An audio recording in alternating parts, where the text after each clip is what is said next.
Hello दोस्तों, मेरा नाम है अमन वर्मा। स्वागत है आपका अपने यूट्यूब चैनल स्पेक्ट्रम क्लासेस में। तो आज का लेक्चर है डायमेंशन 02 लेक्चर, जिसमें पढ़ना है प्रिंसिपल ऑफ होमोजेनिटी। तो प्रिंसिपल ऑफ होमोजेनिटी है क्या? जैसे देखो, एक एग्जाम्पल बताएं। a plus C is equal to B minus Z.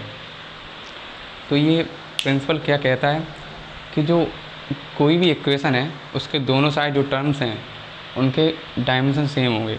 जैसे ये इक्वेशन, जो भी टर्म्स हैं किसी करेक्ट इक्वेशन के दोनों साइड जो भी टर्म्स हैं उन सभी के डायमेंशन सेम होंगे। और ये भी है कि केवल वही डायमेंशन, वही फिजिकल क्वांटिटी जोड़ सकती हैं जिनके डायमेंशन सेम होंगे। वही फिजिकल क्वांटिटी जोड़ सकते हैं या घटा सकते हैं जिनके डायमेंशन सेम हो। तो यही है principle of homogeneity.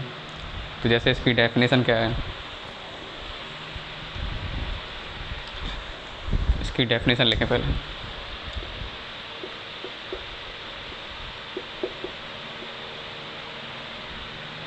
The dimensions of all the terms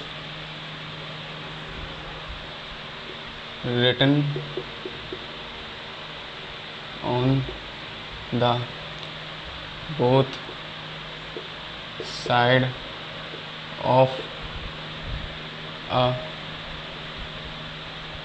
correct equation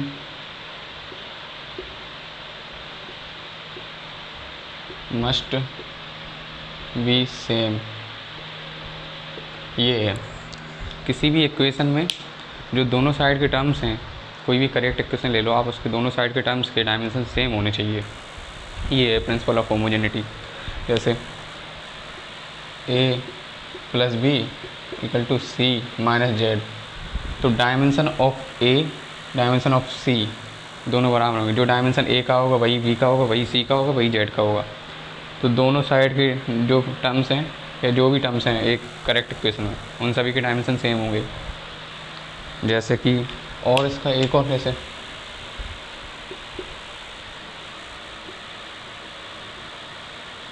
सच दूसरे टर्म्स में से ऐसे भी कह सकते हैं, physical quantities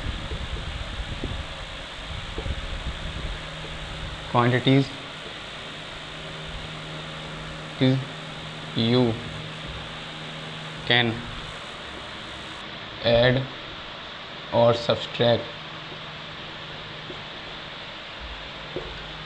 which have same dimension। केवल उन्हीं क्वांटिटीज़ को आप सब्सट्रैक्ट या ऐड कर सकते हैं जिनके डायमेंशन सेम हो। which have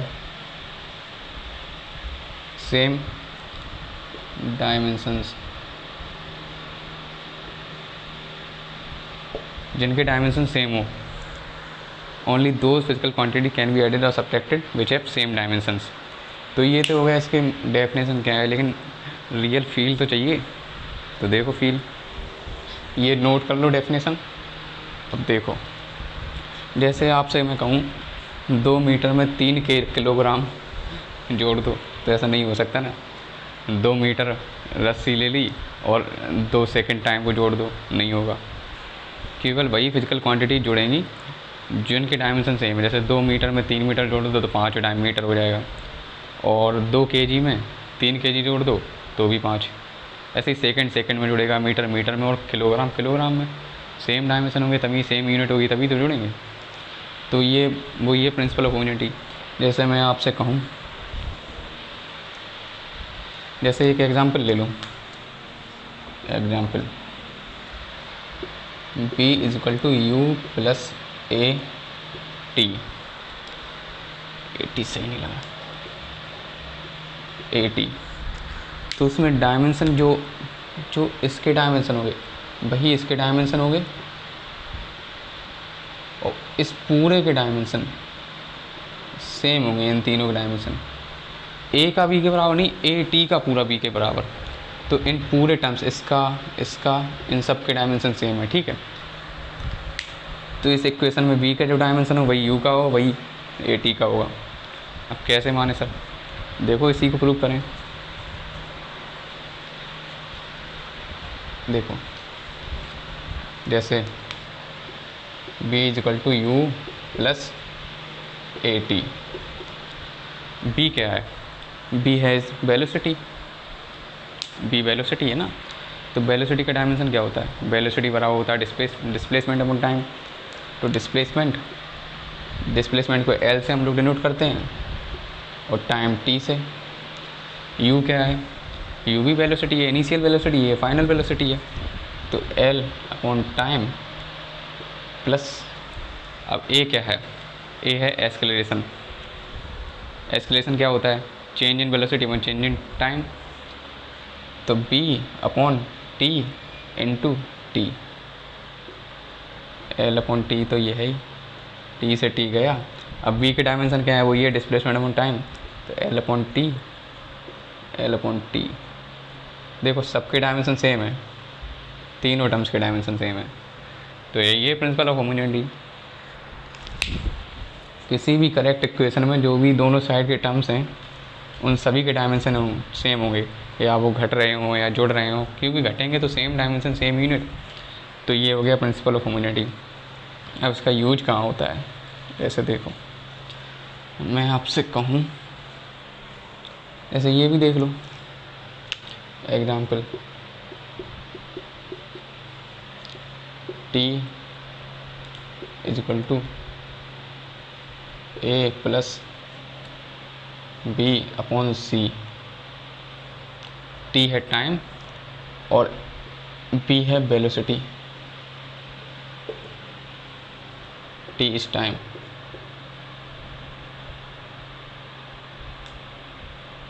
ठीक है, टाइम हमें ए और सी के डायमेंशन ज्ञात करने हैं। ए और सी के डायमेंशन बताने हैं। तो कैसे होगा? देखो, जो डायमेंशन टी के होंगे, dimension of T is equal to dimension of A. तो टी का डायमेंशन क्या है? T, capital T. तो डायमेंशन ऑफ ए वही तो हो जाएगा टी।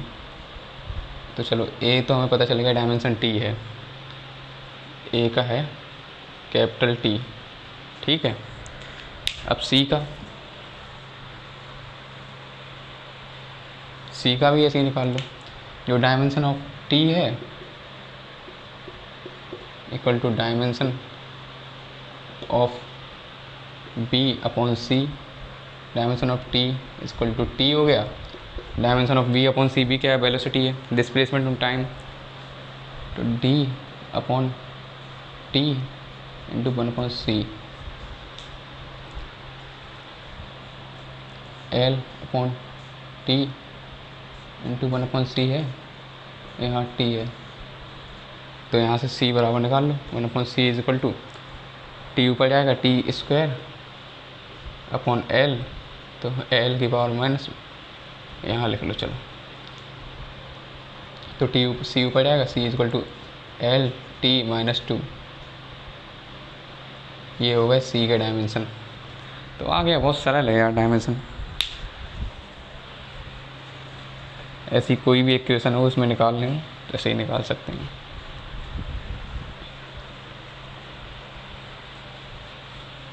जैसे देखो,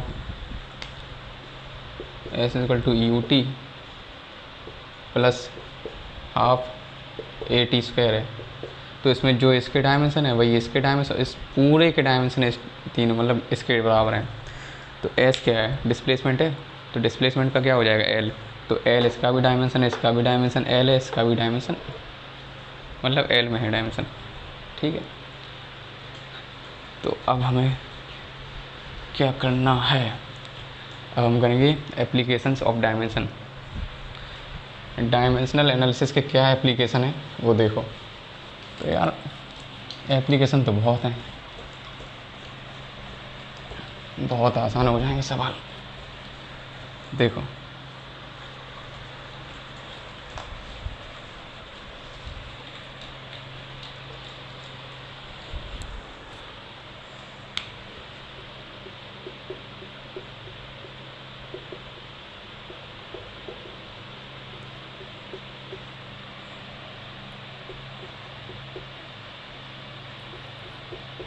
एप्लीकेशन ऑफ डायमेंशंस। तो ये हेडिंग डाल दो। अब पहले तो डायमेंशंस के एप्लीकेशन हमें पढ़ने हैं। तो पहला एप्लीकेशन क्या है, to check that any formula is correct और नॉट। हमें ये चेक करना है कोई फॉर्मूला करेक्ट है या नहीं है। तो ये डायमेंशन एनालिसिस से हम लोगों को पहला एप्लीकेशन है डायमेंशन एनालिसिस का, सॉरी यार। तो कैसे चेक करेंगे, ठीक है, पहले एग्जाम्पल ले लो। कोई भी जैसे हमें चेक करना है तो हम क्या करेंगे, अब चेक करना है तो हमें जो भी डायमेंशन राइट साइड के वही लेफ़्ट साइड का, मतलब दोनों साइड के डायमेंशन सेम होंगे तो हम मान जाएंगे कि ठीक है ये फॉर्मूला सही है या कोई इक्वेशन सही है। जैसे मान लो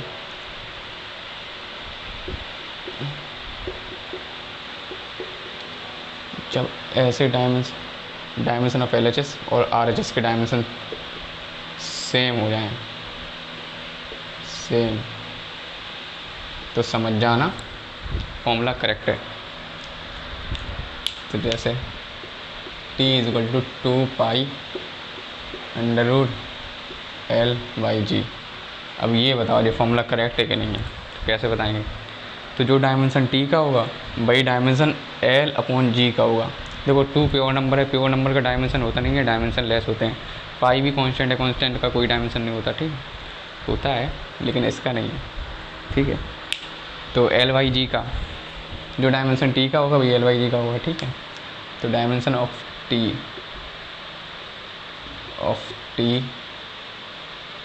is equal to dimension of √L/G। तो भाई डायमेंशन T का क्या है, M0 L0 T, ये है T का डायमेंशन। और डायमेंशन L/G का देखो, L क्या है, लेंथ है, और G क्या है, एक्सेलरेशन ड्यू टू ग्रेविटी। कोई सिंपल पेंडुलम का टाइम पीरियड है ये 2π/L/G, ठीक है। तो G क्या है, एक्सेलरेशन है। तो एक्सेलरेशन क्या होता है, change in velocity upon change in time. G change in velocity upon displacement upon time into time, ठीक है। तो डिस्प्लेसमेंट क्या है, L/T²। L से L गया तो T ऊपर चला जाएगा, T²। तो स्क्वायर से ये कट गया अंडर रूट, तो T बचा। यहाँ भी क्या था, T। तो डायमेंशन सेम हो गया ना, देखो T है, M0 0 तो है ही। तो दोनों साइड का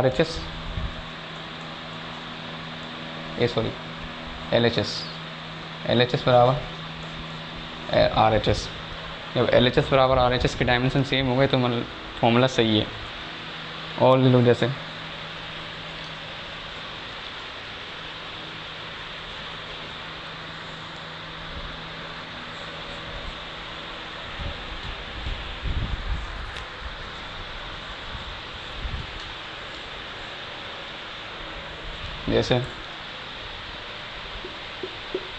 F = mv²/r। अब फोर्स के डायमेंशन क्या होते हैं, मैंने आपको याद कराया था क्या होते हैं, mLt-2। तो mLt-2 मास m, और वेलोसिटी क्या है, डिस्प्लेसमेंट ऑफ टाइम d का स्क्वायर, d/t², और r में क्या है, r मास। अब d क्या है, लेंथ है ना, तो L/T/r भी लेंथ है, वो लेंथ है। तो इसका m/L × L²/T²। एक L से एक L मर गया, mLt-2। देखो दोनों साइड के डायमेंशन सेम आ गए, ये T के स्क्वायर है तो T ऊपर जाएगा और पावर माइनस हो जाएगी। देखो यहाँ भी क्या था, mLt-2। तो जो फोर्स का डायमेंशन है वही mv²/r का डायमेंशन, मतलब ये इक्वेशन करेक्ट है, ये फॉर्मूला करेक्ट है। तो ऐसे हम लोग फॉर्मूला तो बता सकते हैं कोई भी, जैसे और भी ले लो एक,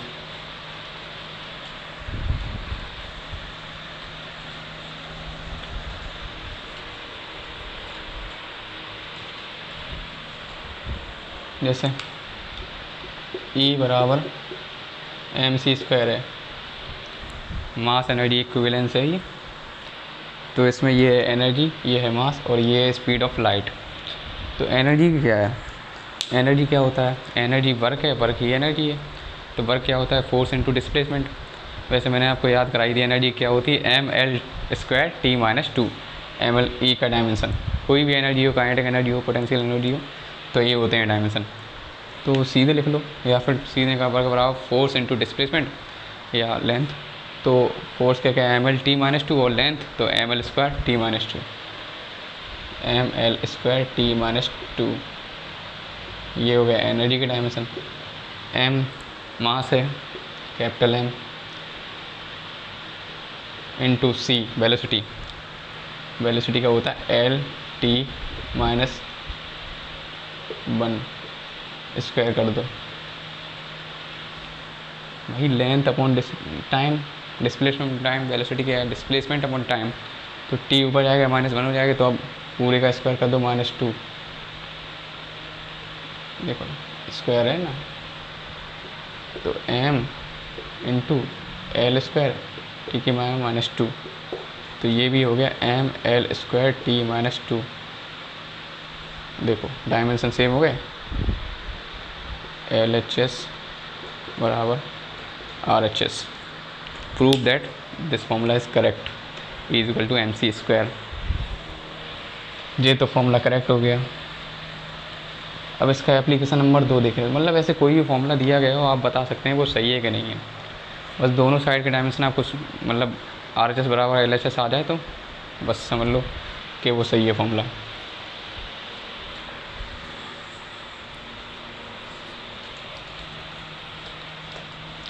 अब जैसे अगला application,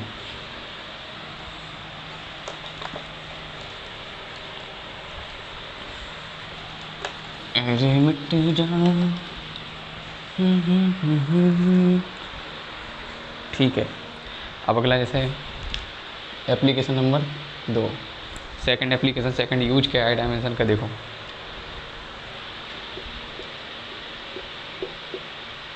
deriving the formula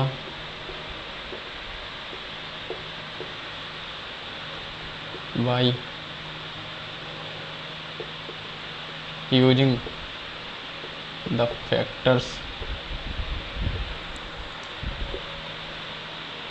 on which a given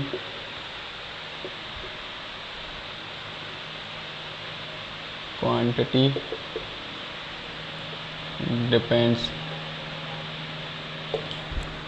हम लोग फॉर्मूला को ड्राइव करेंगे, बस इतना पता लगा के कि फिजिकल क्वांटिटी जो है वो किन किन फैक्टर्स पर डिपेंड कर रही है। जैसे कोई फिजिकल क्वांटिटी दी गई है, क्वांटिटी फिजिकल क्वांटिटी, ठीक है, फिजिकल क्वांटिटी जो भी दी गई है वो किन किन फैक्टर्स पर डिपेंड कर रही है, उस बस इतना पता है तो हम लोग फॉर्मूला बना सकते हैं। कैसे फॉर्मूला बनेगा, देखो एग्जाम्पल, ऐसे एग्जाम्पल ले लो,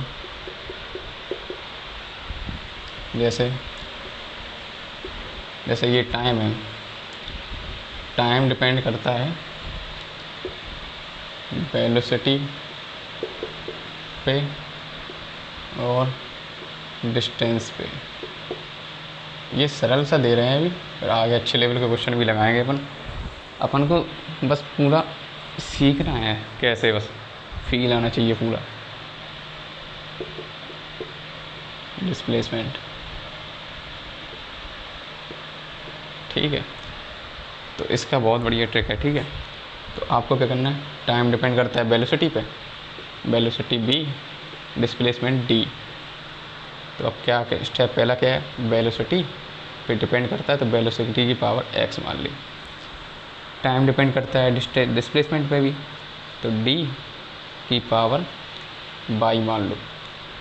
अब इसको कंबाइन करेंगे तो क्या है, b की पावर x, d की पावर y।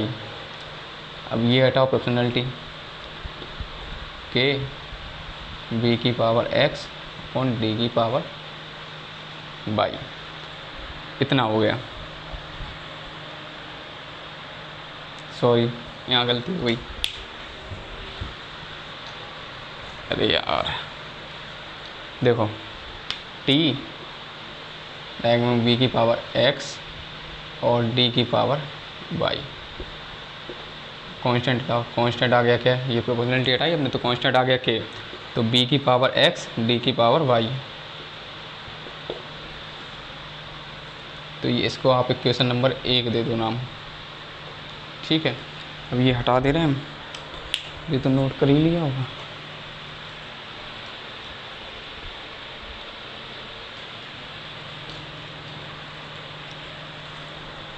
अब आपको क्या करना है यार, लॉन्ग हो जाएगा।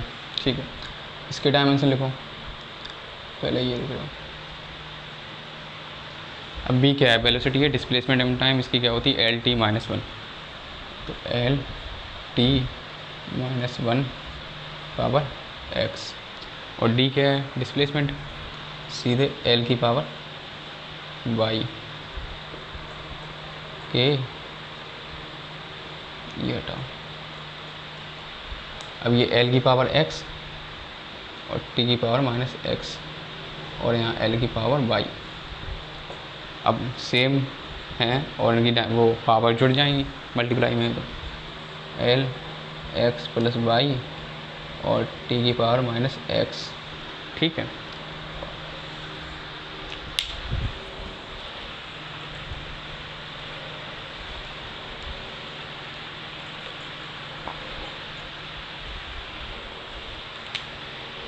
तो देखो अब डायमेंशन ऑफ टी लिखो यहाँ पे। टी के क्या होते हैं, एम 0 एल 0 और टी, ये है टी के डायमेंशन। एल एच एस बराबर आर एच एस की क्या हो जाएंगे, R H S X plus Y और टी माइनस एक्स। ठीक है, तो अब इसको इक्वेट कर दो इनकी पावर्स को। टी की पावर माइनस एक्स है और यहाँ पे 1 है, तो minus X is equal to 1, X बराबर आ गया -1। ठीक है, और हाँ कोई गलती हो गई यार, L T minus one X L X T minus X L T और Y L X plus Y. ठीक है, देख रहे हैं। अब यहाँ से L X plus Y is equal to L की पावर 0 है तो 0 बराबर, और यहाँ से एक्स की माइनस वैल्यू है प्लस वाई टू 0, तो वाई बराबर क्या आ गया +1। तो टी क्या होता है, तो बस अब ये एक्स वाई की वैल्यू आ गई है, एक्स वाई वैल्यू को इक्वेशन नंबर फर्स्ट में रख दो। ठीक है, तो क्या आ जाएगा, टी इज इक्वल टू के, बी की पावर एक्स है, एक्स बराबर -1 है, -1, डी की पावर वाई है, वाई बराबर 1। अब -1 है तो नीचे ले जाएंगे हम लोग, तो के D upon B time is equal to displacement on velocity. सही तो है, तो इससे ये हम लोगों ने फॉर्मूला ड्राइव कर लिया। देखो बस इतना पता होना चाहिए कि जो फिजिकल क्वांटिटी किन किन फैक्टर्स पे डिपेंड कर रही है, इतना पता है तो कोई भी आप फॉर्मूला बना लो। ऐसे आपको कोई भी बता दें आप फॉर्मूला बना लोगे। ठीक है, ऐसे अगला देखो,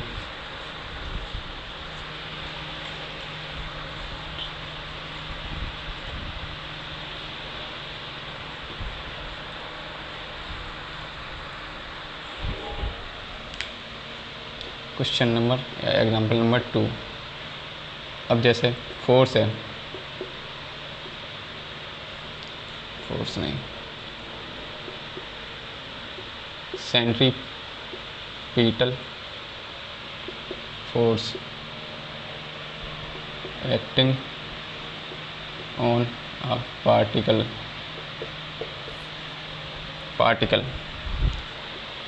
डिपेंड्स, यार थोड़ी सी आई डाल दूँ इसमें,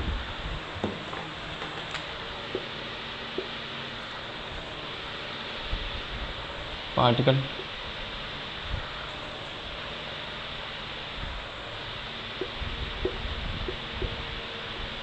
depends upon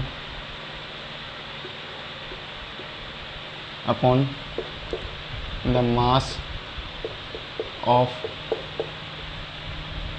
particle first, the mass of particle and the velocity of particle b m, and the third is the radius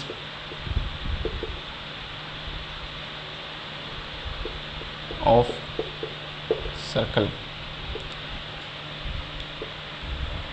r। तो इन 3 फैक्टर्स पर डिपेंड करती है सेंट्रीपिटल फोर्स। जब कोई हम लोग कोई पत्थर, जब सर्कुलर मोशन हम लोग रस्सी से बांध ली कोई पत्थर को और हम लोग उसको सर्कल में घुमा रहे हैं, तो उस पर एक अंदर की एक जो फोर्स लगती है, जैसे वो टेंशन फोर्स ही होती है लेकिन वो सेंट्रीपिटल फोर्स बन जाती है, तो उसे हम लोग सेंट्रीपिटल फोर्स कहते हैं। तो इनसाइड द वो सेंटर लगती है अराउंड द रेडियस। तो जो फोर्स होती है वो डिपेंड करती है मास of particle, velocity of particle पर और रेडियस ऑफ द सर्कल पे। तो बस जो फोर्स है हमारा directly proportional to mass of particle, mass velocity of particle by the circle of the radius, वो radius of the circle Z, M की पावर एक्स, बी की पावर वाई और आर की पावर जेड। तो बस अब यहाँ से प्रोपोर्शनलिटी हटाओ के एम की पावर एक्स, बी की पावर वाई और आर की पावर जेड। अब क्या है, ये इक्वेशन तो हो गई 1। हमें क्या करना है, इनके डायमेंशन इक्वेट करने हैं। तो फोर्स का डायमेंशन क्या होता है, M L M A one L में 1 टी में -2, ये हो गया फोर्स का डायमेंशन। अब के एम क्या है मास, तो एम और एक्स, बी क्या है एल टी -1,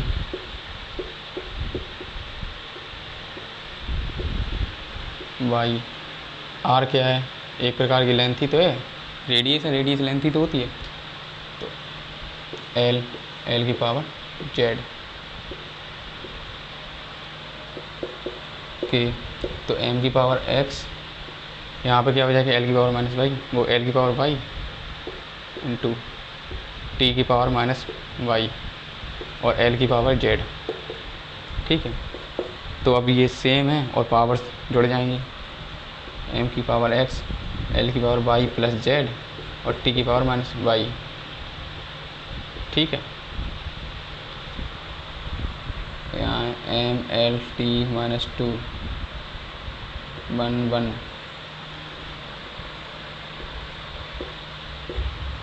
अब यहाँ पे क्या है, जो ये पावर्स हैं उनको इक्वेट कर दो।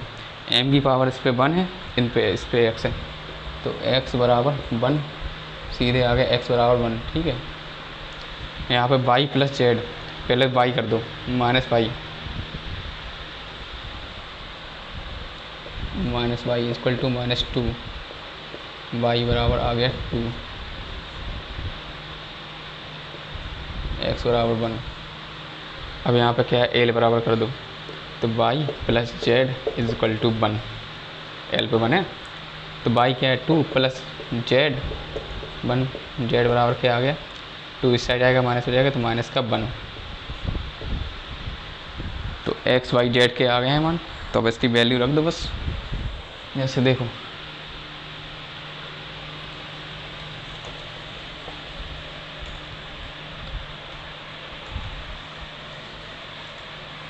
एक्स वाई जेड के मान इसके इक्वेशन नंबर फर्स्ट में रख दो। ठीक है, एक्स वाई जेड, तो एफ इजकल टू के एम की पावर एक्स है, एक्स बराबर 1, बी बाई बराबर 2 आर की पावर जेड की पावर -1 के और एम की पावर 1 है। ठीक है, तो एम के एम बी स्क्वायर, आर की पावर माइनस है तो ऊपर नीचे ले जाएंगे हम लोग, आर की पावर 1 सीधे, तो एफ बराबर बन गया के M B square by R. वैसे यहाँ के कांस्टेंट है लेकिन के की वैल्यू 1 होती है। ऐसा हम लोग डायमेंशन से पता नहीं कर सकते कि कांस्टेंट जो आ रहा है उसकी वैल्यू क्या है। ये एक्सपेरिमेंटली जो पहले से है वही है। तो एफ बराबर के की वैल्यू है 1, तो एफ बराबर क्या हो गया mv²/r सेंटीमीटर फोर्स, सेंटीमीटर। अब तो ये हो गया, ठीक है। सेकंड और देख लो, जैसे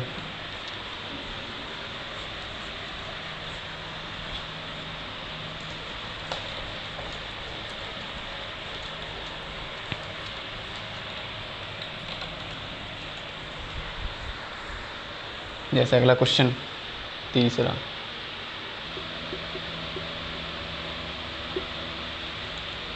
of a pendulum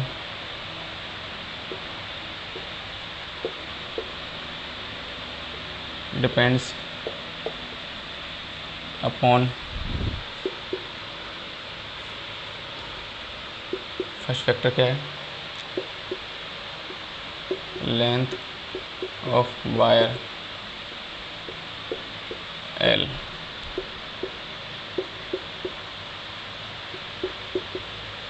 tension force F,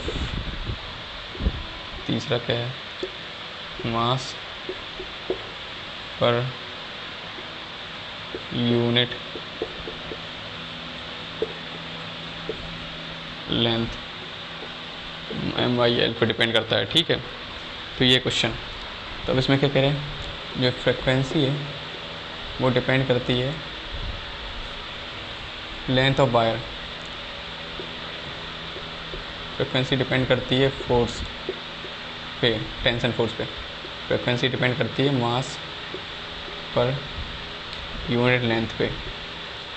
तो वही जोड़ दो, के L की पावर x, F की पावर y और M/L की पावर z। फ्रिक्वेंसी क्या है, number of rounds per unit time, या फिर एक सेकंड में कितने राउंड लगा रहे हैं, ठीक है। तो इसके डायमेंशन क्या हो जाएगा, ये होगी फर्स्ट इक्वेशन, ठीक है। इसके बाद डायमेंशन है 1/t, के L क्या हो जाएगा पावर x, F बराबर क्या होता है MLT-2, F के डायमेंशन यही तो होते हैं MLT-2, तो J हो गया। और बाकी इसकी होगी y, मास L क्या लेंथ है, इसका हो गया Z।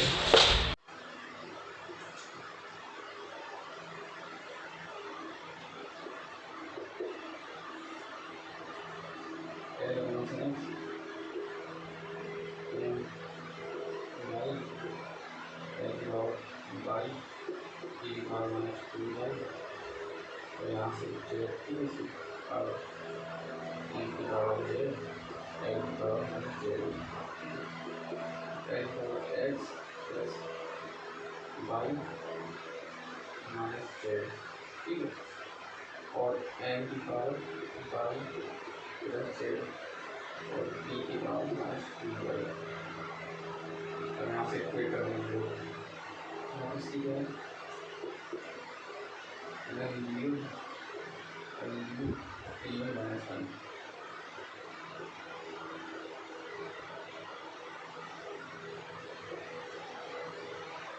x plus y minus z, यहाँ पर -2y बराबर -2y minus y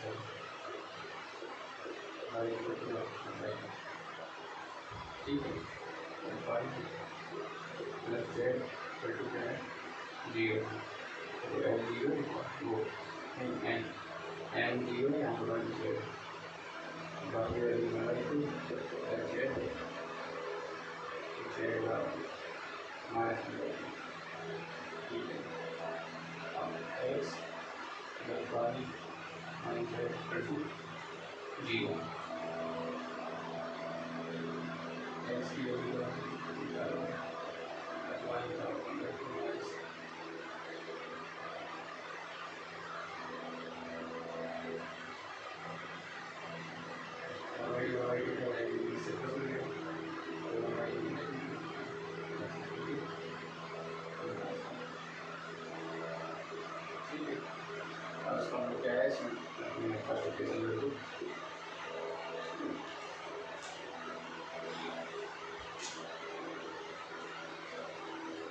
अब ये एक्स वाई जेड की वैल्यू अपनी होगी,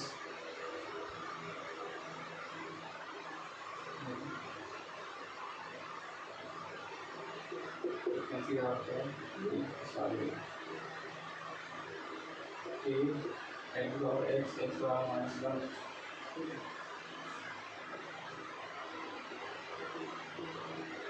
sorry X bar minus one, F की bar Y bar Y Q, ठीक है, जेड को की minus one by mark by one by two minus nine,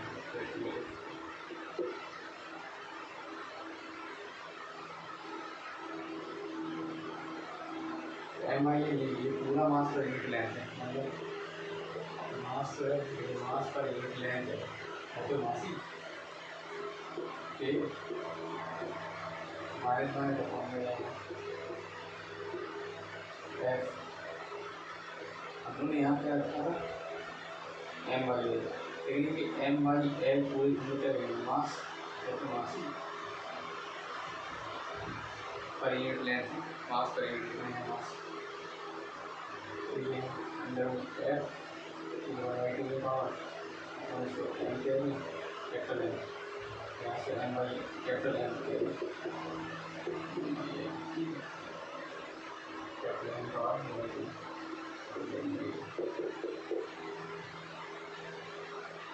ये कौन सा और क्या होगा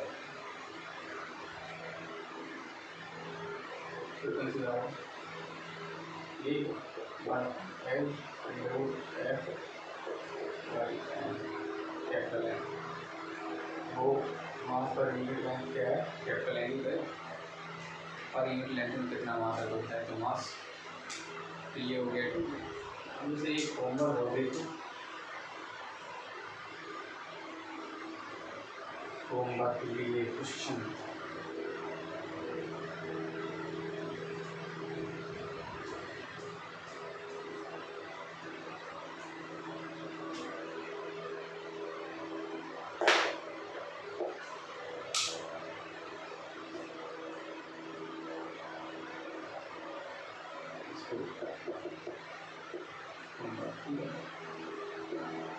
एक बॉब होती है,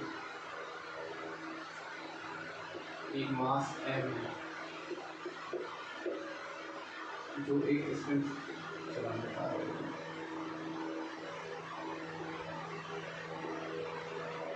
मास एम जो कि ऑसिलेशन कर रहा है, ठीक है, ऊपर नीचे इसको पकड़ के नीचे कर दिया दानी और छोड़ दिया, ये ऑसिलेशन कर रहा है, ठीक है, ये ऑक्सीजन का ये बना है और ये इसका स्प्रिंग कांस्टेंट है, ठीक है, स्प्रिंग कांस्टेंट है,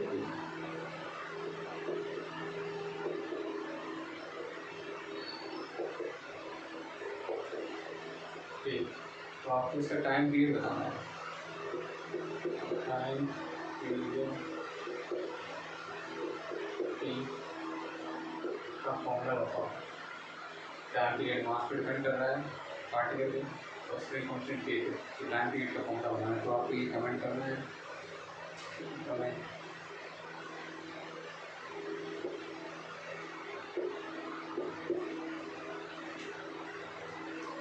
तो यहाँ पे ये लेक्चर खत्म होता है, तो बढ़िया सवाल करो, बाय बाय।